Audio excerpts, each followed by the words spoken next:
மூன்றாம் வகுப்பு படிக்கின்றேன். தமிழ் வருடங்களின் பெயர்கள் பிரபவ, விவவ, சுக்ல, பிரம்மோதூத, பிரசுர் பக்தி, ஆங்கிரச, ஸ்ரீமுக, பவ, இவ, தாது, ஈஸ்வர, வெகுதானிய, பிரமாதி, விக்ரமா, விசு, சித்ரபானோ, சுபானோ, தாரண, பார்த்திப, விய, சர்வசித்து, சர்வதாரி, விரோதி, விக்ருதி, கர, நந்தன, விஜய, ஜய, மன்மத, துன்முகி, ஹே விளம்பி, விளம்பி, விகாரி, சார்வரி, பிளவ, சுபகிருது, சோபகிருது, குரோதி, விஸ்வாசுவ, பரபாவ, பிளவங்க, கீழக, சௌமிய, சாதாரண, விரோதகிருது, பரிதாபி, பிரமோதீச, ஆனந்த, ராட்சிச, நல, பிங்கள, காயித்தி, சித்தரித்து, ரௌத்திரி, துன்மதி, துந்துப்பி, ருத்ரகாரி, ரத்தாட்சி, கிராதன, அட்சய.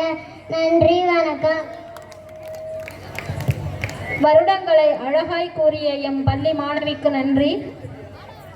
அளவில்லாத ஆசை நமது குணங்களை எல்லாம்